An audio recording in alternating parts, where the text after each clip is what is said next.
I don't know that we mic the players. That's not on imaging. I think that's just more of an informal free for all. All right, free for all. Fire away, fellas, ladies and gentlemen. Dylan, Florida's got a really good, big physical front line. Being said, they might be the most physical team in the league. How about the challenge of going up against and what you guys are going to have to do against a team like that? Yeah, it's exciting. Outside of Kentucky my junior year, I want to say at Florida last year was probably one of my, most toughest games. Obviously, the team, they're a very physical front line, obviously, and they got more physical over the years. They've gotten older, and so obviously more expertise. And so obviously, with them being a physical team, it's going to be a hard challenge for us. You saw it with South Carolina, and I feel like we're a better team from South Carolina from that game, and it's kind of been our focus to not kind of get punked and slapped around, but kind of just hold our own. So it's going to be a focal point going in, just to everybody to rebound and be more physical. How much does that experience against Tennessee help you out too? You said it's going to be counting Tennessee in terms of physicality. Yeah, man, it's just great to have that experience of having a rock fight, and really just have that experience going into this. But Florida's really good. The front line's really good, and so it should be a good challenge. Dylan, have you seen the students outside the tents and everything? Talk to them at all? What do you think about that? Go home. Yeah, go home.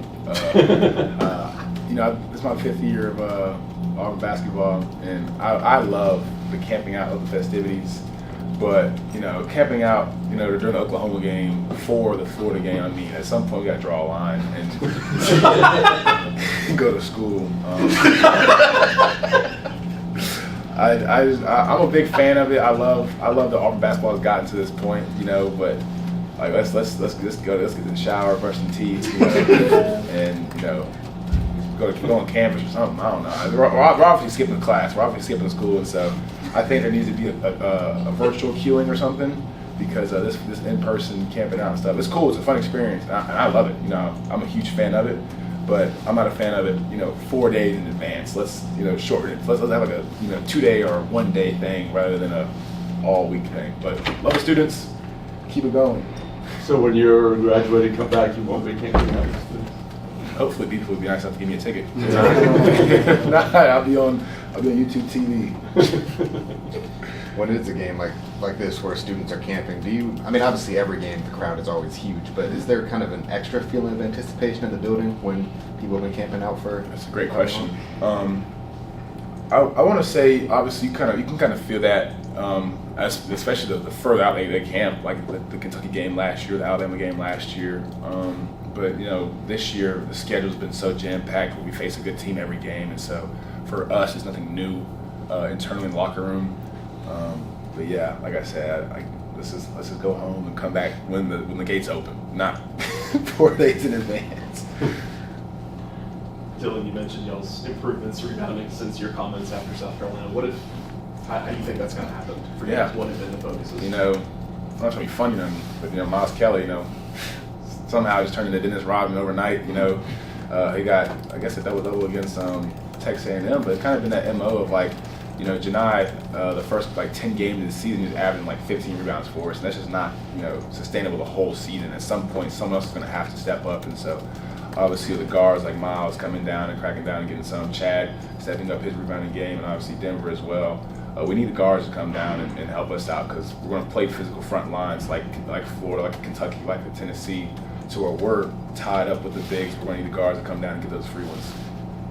Dylan, I know you're on to the next one, but can you look back and reflect on where your reverse alley-oop ranked in terms of your individual highlights? Probably number one. Yeah, probably number one. It was just kind of surprised myself, shocked myself. But I do it all the time in practice. But like I said, I never really thought I was going to do it in the game. And it wasn't like my goal going up to go get it. I was like, I have no choice but to try this. And so I'll probably say number one for myself.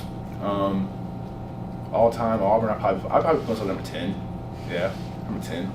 I think Ja'Kai still had me beat with those two. Jalen Williams against Georgia, his dunk against Georgia probably had me beat. And then obviously, can't forget about that old head, Chris Porter with the tip dunk off of Brian Smith's trash jumper. Shout out Brian Smith. But there's some great dunks in Auburn history, and so but I like to put mine, 10, very, very demure. So But yeah, Jalen has great dunks. I'm pretty sure he had like 5 of the top 10. But yeah, I can't forget more about Chris Porter. Obviously, Brian Smith had a reverse dunk, but mine's way better than his. He's at 11. So yeah. Nathan? Do you have one? Sorry. Yeah, I mean, what do you attribute to the Darth Vader music? I mean, you seem like a nice guy. Yeah. Maybe go with the light side. Why do you go with the Vader? Actually, like Anakin, like the best villain of all time, and I love Star Wars, and then watching that Obi-Wan Kenobi series like 2 years ago, like I think that the actor who obviously is Anakin Skywalker, who's Darth Vader, he did a brilliant job, and it kind of just like reinvigorated me and made me a huge fan of Anakin Skywalker, not his arc, but just his aura, Shout out Aura Gang. But no, I mean, it's just fun, and you think about walk-up music. If I played baseball, that probably be my theme song. You want something that everyone knows, and it transcends across all genres of music, and then everyone knows Darth Vader. And so, why not? The Jedi are the bad guys, by the way, but we can go into that later. Yeah, facts. I got a question. One of the analyst guys, Evan Makaiwa, that's how you say it, he had you ranked number 2 in the country as the glue guy, one of the glue guys. Yeah. Is that something, the way you see yourself? What does that mean to you like that? Oh, it means the world to me. I love glue. Without glue, you know what I'm saying, you can't build stuff. Stuff can't, stick together. And so, no, I attribute a lot of great teams to having great glue guys. Draymond Green was a great glue guy for the Warriors. Chris Bosh was obviously a superstar, was a great glue guy for the Miami Heat. So, whatever role I can have here at Auburn to impact winning and Louisville and win that championship, I'll be able to do. And so, for me, I love it. I love being important and obviously being attributed as a glue guy and being top 2 in the country. It means the world to me just to be appreciated like that. I love this locker room, and we have potential, and I want to be able to help us stick together and hopefully win that championship or compete for one. And so it means the world to me to be a great glue guy. I take no shame in it. As long as we're winning, I'm grateful for this role. Chipper? Dylan, your guys' defense at home this season is number 1 in the country. You guys held out Oklahoma to their lowest, and you've done that routinely. Just what is it about playing here that steps y'all up on defense? Is it the crowd? Is it just the familiarity? Yeah, What does that? Shout out Ben Thomas. The rims are terrible. But I love Ben. But no, I don't know. I think that's a good question. I think we just try to attribute ourselves, hang out on our defense, whether on the road or at home, and we know defense is going to win us games. I don't know what. It's probably the intimidation factor of the jungle and them being so close. We're probably the closest student sections, to the court and probably the country. And I would say that's pretty intimidating for fans. And yeah, we just love flying around. And obviously, I call them Auburn runs. You have like a steal or a block into a dunk and then transition 3. You just never know. And so that kind of gets the crowd going, but also I guess it scares, intimidates the offense on the other end. So Speaking of defense, I think you had 6 blocks you had in the last game. Kind of a broad question, but other than just size, athleticism, what makes a really good shot blocker? Yeah, probably just fearlessness. Not being afraid to get dunked on. That's something that Walker kind of taught me. He was one of those guys where he just jumped at everything, and I was just like, I don't want to end up like you. But I mean, look at him now. He's National Defensive Player of the Year when he left Auburn, making $1 million in the NBA. Just playing his role, and so just being fearless and not being afraid to end up on a highlight, and just giving yourself that chance. Really just being fearless.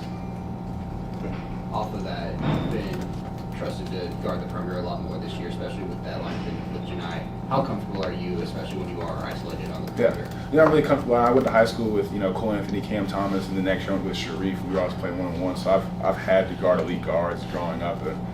I think the year where it really took off for me was my senior year in high school. Guarding Sharif every day. His dad challenged me, and he's like, "I don't want you to be traditional big. I want you to be someone who can guard guards." And so we actually played 1-on-1 all the time, and it's kind of showcased throughout my time here in Auburn. And I'm grateful that I had the mental and physical reps my senior year of high school to kind of like plant that seed. But yeah, it's been started since I was a senior in high school with Sharif Cooper. He was the hardest guy I ever had to guard, and yeah, he's great. Anything else? All right. Thanks, Thank you, sir. Hey, man.